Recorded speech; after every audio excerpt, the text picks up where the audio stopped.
안녕하세요. 역사를 사랑하는 박사입니다. 오늘은 적백대전에 대해서 연구를 한번 해보겠습니다. 조조가 형주의 유종의 항복을 받고 적백에 진을 칩니다. 80만 대군이라고 큰소리치고 동호 성권에게 항복 사신을 보냅니다.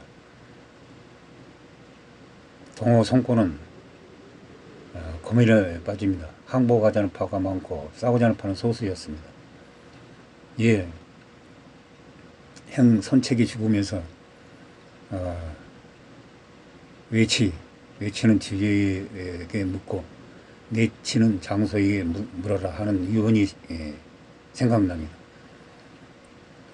지휘를 불러드립니다. 지휘는 항복하자는 파하고 싸우자는 파의 말을 듣고 성권에게 얘기합니다. 비록 조조가 80만 대군이라 하지만 전부 강국 병사들입니다. 물이 익숙지 않습니다. 우리 동호 병사는 소수지만 물이 익숙합니다. 한번 싸워볼 만합니다. 성권이 그 말을 듣고 용기를 냅니다. 탁자가 있는 것을 칼로 내리쳐가지고 두 조각을 내버립니다. 앞으로 싸우자는 파가 항복하자는 파가 있으면 이렇게 목을 베겠다고 합니다. 조조는 체와 체중을 거짓으로 항복하여 동호를 냄토합니다. 체와 체중이 항복에 오자 오나라 장수들은 다 좋아하지만 지휘하고 제갈 공명은 간파를 합니다. 거짓이라는 것을 역으로 이용하려고 합니다. 주위 진영에서도 제갈량과 모의를 합니다. 우리도 머리를 써야 하는데 어떻게 하면 되겠어. 그때 마침 주위가 황계를 불러드립니다. 황계는 성견, 선책, 성권을 3대를 모신 노장이었습니다. 주위의 얘기를 듣고 황계가 얘기를 합니다. 내가 3대를 모시는 노장인데 무엇을 아끼겠습니까? 그리고 이제 둘이 이제 작전을 짭니다. 어느 날 황계가 주위 말을 거역을 합니다. 반항하고. 그래서 주위가 크게 놓여가지고 참소를 하려고 합니다. 이제 주위 장수들이 말립니다. 주위가 화를 참지 못하고 권장 100대를 치라고 합니다. 황계는 나이가 많았습니다. 피투성이가 돼가지고 군막으로 끌려 나옵니다. 주위에 있는 부하들이 장수들이 붕괴를 합니다.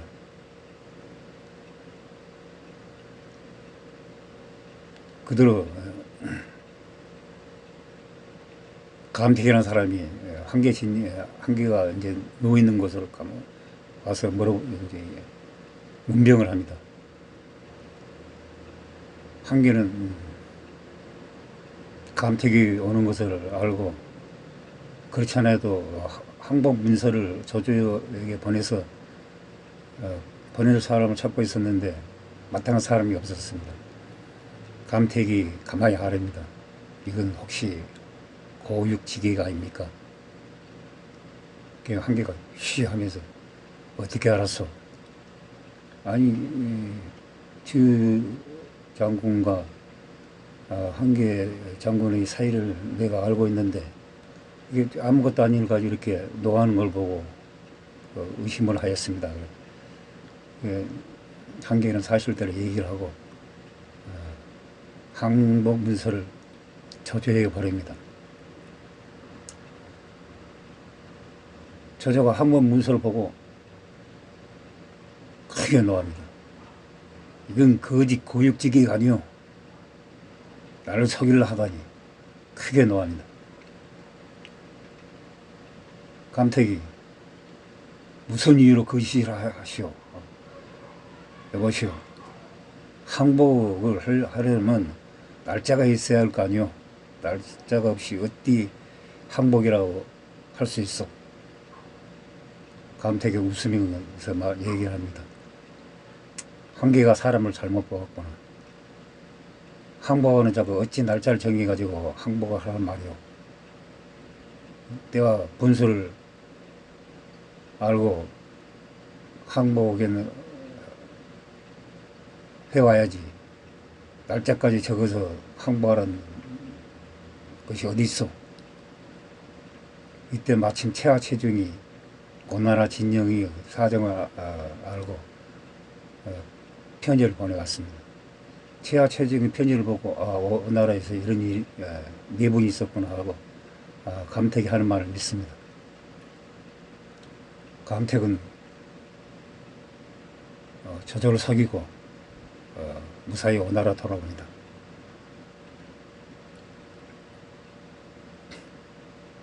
이때 잠깐 또 조조는 의심을 하고 완전히 믿지는 않습니다. 혹시 고육지계가 아닌가 해서 이때 장관이라는 선비를 오나라로 보냅니다. 주인은 장관의 옛날 친구였습니다. 장관이 어제 그를 간첩이라고 여기고 이제 산중으로 보내서 가둬와 버립니다. 장관이 어느 날 가만히 밤에 거닐고 있는데 어디서 책 읽는 소리가 났습니다. 어느 선비가 이 산중에서 이렇게 책을 읽는 거 하고 찾아가 보니까 어떤 노랗게 생긴 사람이 병서를 읽고 있는데 그 소리가 너무 낭낭했어요. 그래서 물어봅니다. 누구시냐고. 나는 방통이라는 자요. 잠이 오지 않고 그래서 병서를 읽고 있습니다.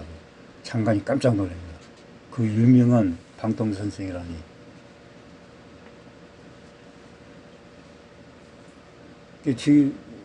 장관이 방통을 모시고 조조 진영으로 옵니다. 조조가 그 유명한 방통 선생이라니. 보기는 누추하고 못생겼어도 병법에 대해서 얘기를 해보니까 청산유수였습니다. 야, 이렇게 병선을 많이 아는 사람 처음이라고 조조도 감탄합니다.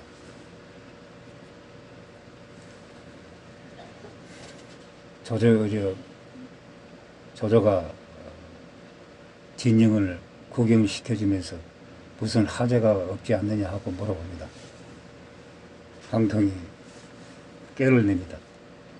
다 좋은데 북극 병사들을 나눠서 멀미가 문제입니다. 이 멀미를 없애는 방법만 연구하면은 오나라는 통전도가입니다. 단숨에 집어삼킬 수 있습니다. 그러면 그 방법이 무엇이오 하고 조조가 다급하게 묻습니다.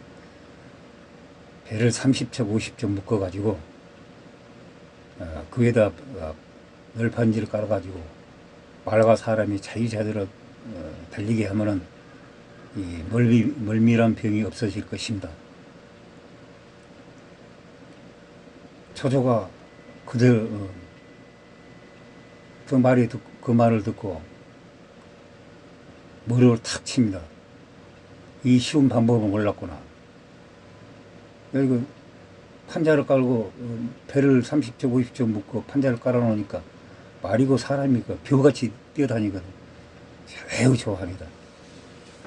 이때 정욱이라는 신하가 혹시 저기 하공계를 쓰면은 큰일이라고 걱정을 합니다. 조조가 그건 걱정할 거 없어. 우리 배는 저기 화공을 하면 자기들이 물을 뒤집어 쓰지 우리는 걱정 없어. 정욱이라는 참모가 말을 하지 못하고 물러납니다. 조조 주유가 하공계를 쓰려면은 동남풍이 불어야 하는데, 이거 겨울이라서 동남풍이 아니 북서풍이 불지 동남풍이 불지 않고 고민을 합니다. 그 제갈 공명이 꾀를 냅니다. 내가 한번 칠성단을 지어주시면 내가 동남풍 한번 불어보겠습니다. 저희가 그렇지 않아도 동남풍이 불어야 하공기를 쓰는데 동남풍을 불게끔 해준다 하니 칠성단을 지어가지고 지어줍니다. 그 제갈 공명은 머리를 풀어 헤치고 거기서 기도를 합니다. 제갈 공명이 다짐을 하면 만일에 동남풍이 불면은 그때 원화를 화공계를 써서 붙여주십시오.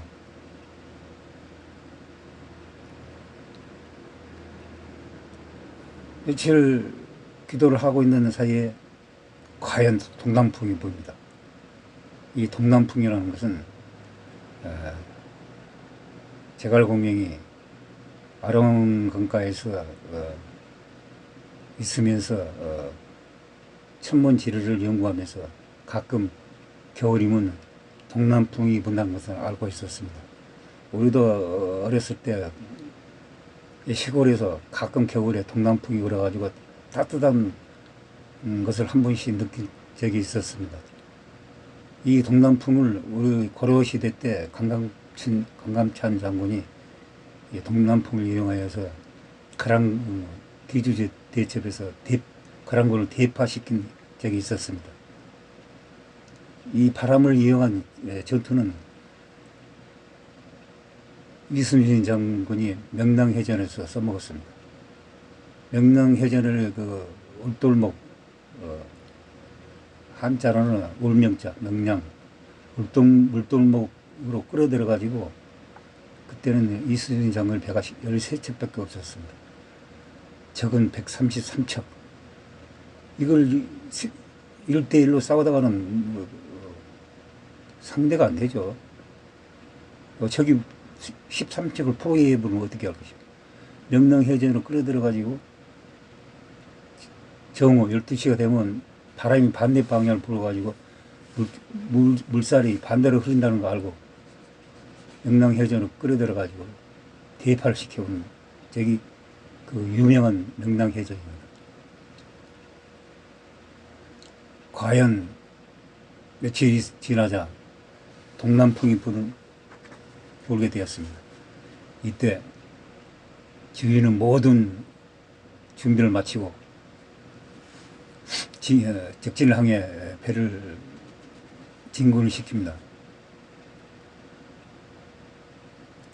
황계가 이제 제일 먼저 앞장을 서가지고 항복한다고 항복길을 걷고 조족 군영으로 들어갑니다. 그때 또 정웅이라는 신하가 신하는 저조에 있어서 순옥 다음으로 명참모죠. 조공. 저기 한계가 항복을 하러 오면은 군량미를 실어가지고 배가 무거워야 하는데 매우 가볍습니다. 이건 위기가 아닙니까? 저조도 즉시 간파를 합니다. 배를 못 들어오게 하라. 그러나 한계는 활을 쏴가면서 불화살을 쏴대면서 진군이 들어온 거 막을 수가 없었어요. 저조 군령이 삽시간에 하염에 쌓여버립니다. 저조는 여기서 대패를 당하고 쫓겨납니다.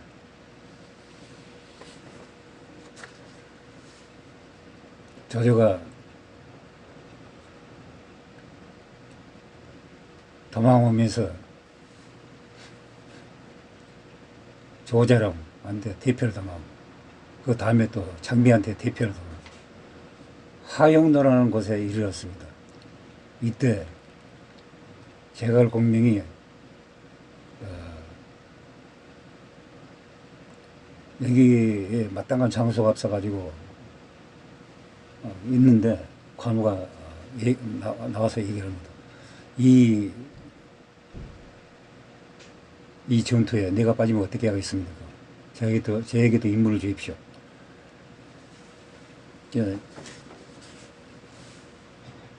제갈량이 얘기를 합니다. 이 전투는 크게 중요한 전투요.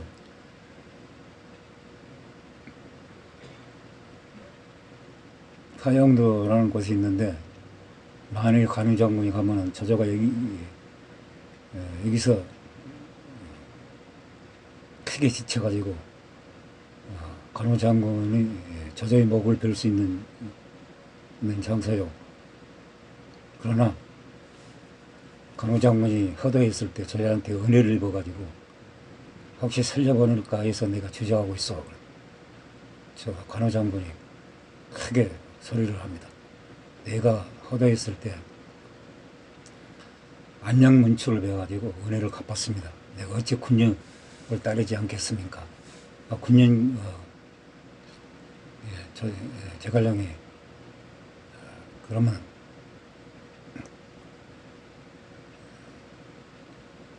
임무를 주겠어. 화영도는 약간 언덕이 있고 우측은 평야입니다. 언덕에 위에도 불을 피우고 있으십시오. 그러면 저자가 불을 피운 것으로 올 것입니다. 아니 군사, 불을 피우고 있으면 저자가 의심을 하고 반대쪽으로 갈 거 아닙니까? 아니요. 저자는 병법을 아는 사람이에요. 틀림없이 언덕에 불을 피우고 있으면 거짓으로 불을 피운 줄 알고 그쪽으로 올 것이요. 관우도 병법에 대해서는 아는 자였으나 군사가 시킨 대로 합니다. 저자가 화영도에 도착했을 때 언덕에 불을 피우고 있다고 그러니까 크게 웃습니다. 이놈들이 나를 반대 방향으로 타격해가지고 군사를 매복하고 있다. 나를 사로잡으려고 하는구나. 군사를 불을 피우고 있는 것으로 진격을 시킵니다. 옆에 있는 장수들이 크게 의심을 하죠. 그러나 저자는 말을 안 들을 수 없습니다. 화영도를 지나 딱 이제 여기서 이제 조금만 가면 이제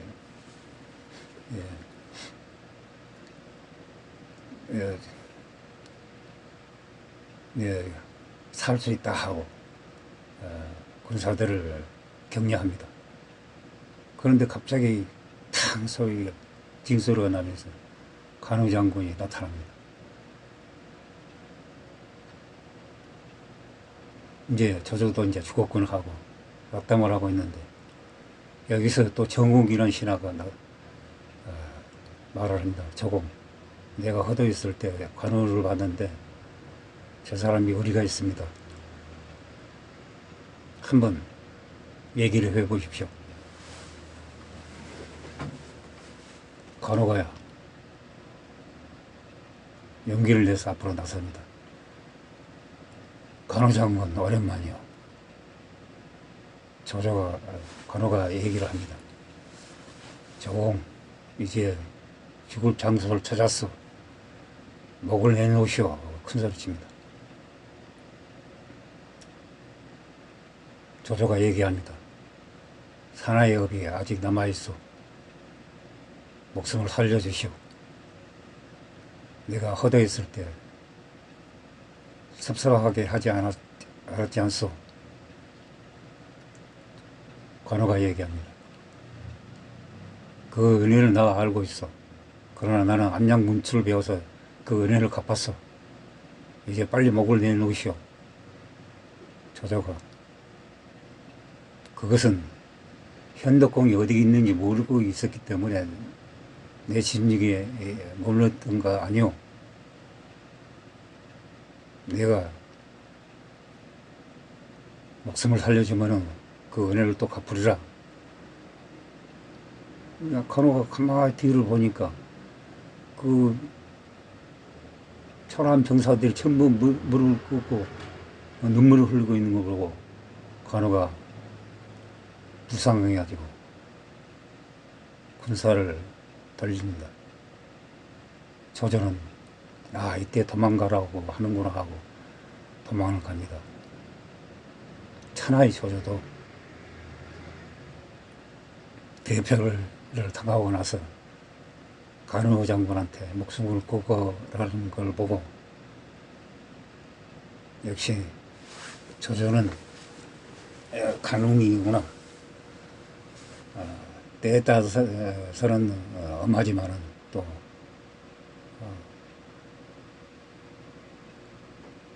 목숨을 구걸할 때는 이런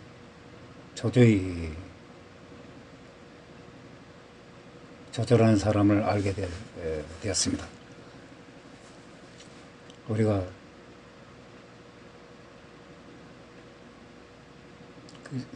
책백대전을 보면서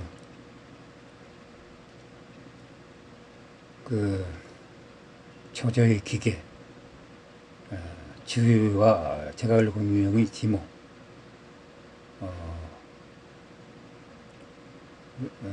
우리는 많이 배우게 되었습니다. 이상 조조가 목숨을 구걸하다에 대해서 한번 연구를 해보았습니다. 흥시 부족함을 느낍니다. 양해 부탁드립니다. 감사합니다.